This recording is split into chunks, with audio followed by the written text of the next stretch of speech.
मी या ठिकाणी विनंती करणार आहे सन्माननीय पद्मश्री डॉक्टर विठ्ठलराव विखे पाटील सहकारी साखर कारखान्याचे संचालक सन्माननीय अशोकराव पाटील गाडेकर यांनी आजचं अध्यक्षस्थान आपण स्वीकारायचं आहे आणि यानंतर लगेचच आपण कार्यक्रमाला प्रारंभ करणार आहोत। मी भाजपा युवा मोर्चाचे जिल्हा उपाध्यक्ष सन्माननीय जितेंद्रजी मालवदे यांना विनंती करेन की आजच्या कार्यक्रमाचं प्रास्ताविक आपण करायचं आहे। आजच्या या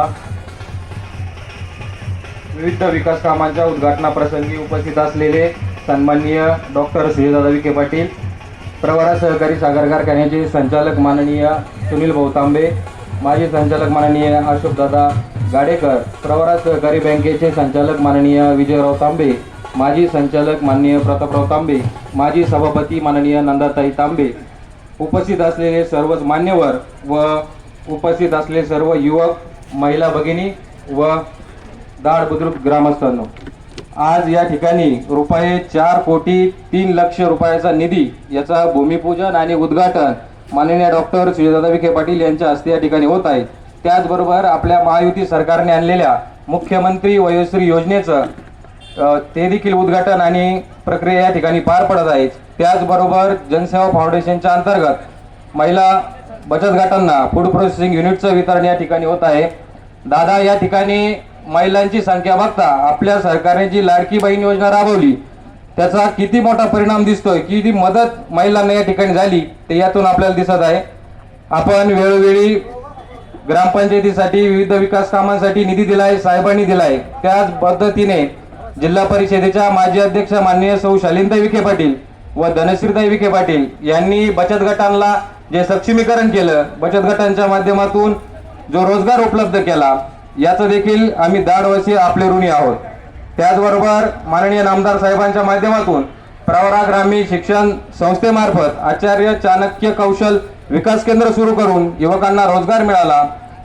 त्याच पद्धतीने सगळ्यात महत्त्वाचा मुद्दा म्हणजे कांदा निर्यातीवरील शुल्क कमी केल्यामुळे जे बाजारभाव आज कांद्याचे वाढले, त्याबद्दल आम्ही संपूर्ण दाड बुद्रुक ग्रामस्थांच्या वतीने माननीय नामदार साहेबांचे व आपले हार्दिक आभार मानतो। दादा, आपल्या माध्यमातून आपण युवकांचं संघटन केलं आणि या संघटनातूनच आम्ही आज या ठिकाणी उभं राहिलो आहे। अनेक युवक दाडमधील आपल्याबरोबर काम करत होते। आपण जे बळ आम्हाला दिलं त्या बळातूनच आम्ही आज सक्षमपणे उभे आहोत। दाड बुद्रुक गावाला माननीय स्वर्गीय भारतदादांचा विचाराचा वारसा आहे आणि त्याच विचाराने आम्ही युवक या ठिकाणी काम करत आहोत। माननीय दादांनी आमच्या युवकांचं संघटन करून आम्हाला गावगाड्यात उतरवलं। त्यावेळेस स्वर्गीय देवीचंद भाऊ तांबे यांनी देखील त्यांच्या बरोबरीने आम्हाला सामावून घेतलं व काम करण्याची संधी दिली। त्याचबरोबर दाडमध्ये आजपर्यंत आपण अनेक विकास कामं केले, अनेक माध्यमातून विकास घडवून आणला। यापुढे देखील आपला ही विकासाची गंगा चालूच राहणार आहे। दाड बुद्रुकमध्ये असलेल्या नदीवरती आपण जो पूल बांधला त्या पुलाकडे जाणारा रस्ता अरुंद झाला होता। मध्यंतरीच्या काळात आपण त्याला निधी देऊन त्या रस्त्याचं रुंदीकरण केलं, त्यामुळं ट्रॅफिकला होणारी अडचण आता दूर होणार आहे। असे अनेक विकास कामं आहेत दादा की जे आपल्या माध्यमातून या ठिकाणी घडत आहेत आणि पुढेही घडत राहतील। आज दाड बुद्रुक मधील शेतामध्ये जाणाऱ्या रस्त्याला असा एकही रस्ता राहिला नाही की त्याला मुरुम पडला नाही। अनेक रस्ते आता पूर्णपणे कॉन्क्रीटीकरण झालेले आहेत, मुर्मीकरण झालेत आणि जे रस्ते राहिले त्यांना आत्ताच्या आपण जे 4,03,00,000चं उद्घाटन करतोय त्यामध्ये 100% रस्ते या ठिकाणी पूर्ण होत आहेत। त्याबद्दल मी आपले आभार मानतो। दादा, थोडक्यात प्रास्ताविक सांगताना एवढंच सांगतो की तुम्ही भरपूर दिलं आम्हाला आणि युवकही घडवले।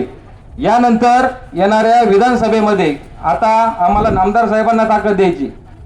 तुम्ही आमचं युवकांचं संघटन करून आम्हाला जे गावगाड्यात उतरवलं त्यावेळेस जे समोरील काही लोक होते की जे निवडणुकांचा पाऊस पडल्यानंतर ज्यांचं भूक्षेत्र उगवतं ते फक्त निवडणुकांच्या पावसापुरतंच असतं, त्यानंतर ते दिसत नाही, अशा लोकांना प्रत्युत्तर आम्ही आता देणार आहे। त्या लोकांच्या मनामध्ये असतील की दादांनी या युवकांना घडवून उतरवलं पण हे युवक काम काय करतील, तर दादा आम्ही ज्या तालमीत पैलवान झालो त्या तालमीच्या वास्ता तुम्ही आहे आणि तुमचा धाक या सगळ्या विरोधकांना आहे। त्यामुळं येणाऱ्या विधानसभेमध्ये आम्ही दाडच्या वतीने पूर्ण ताकद देऊ। दाडमध्ये सर्व विकास कामं आपल्या माध्यमातून झालेलीच आहेत याही पुढे होतच राहतील. एवढं बोलून मी माझं प्रास्ताविक संपवतो. जय हिंद, जय महाराष्ट्र. धन्यवाद. यानंतर मी विनंती करणार आहे, सन्माननीय दादांनी आपलं मनोगत या ठिकाणी व्यक्त करायचं आहे.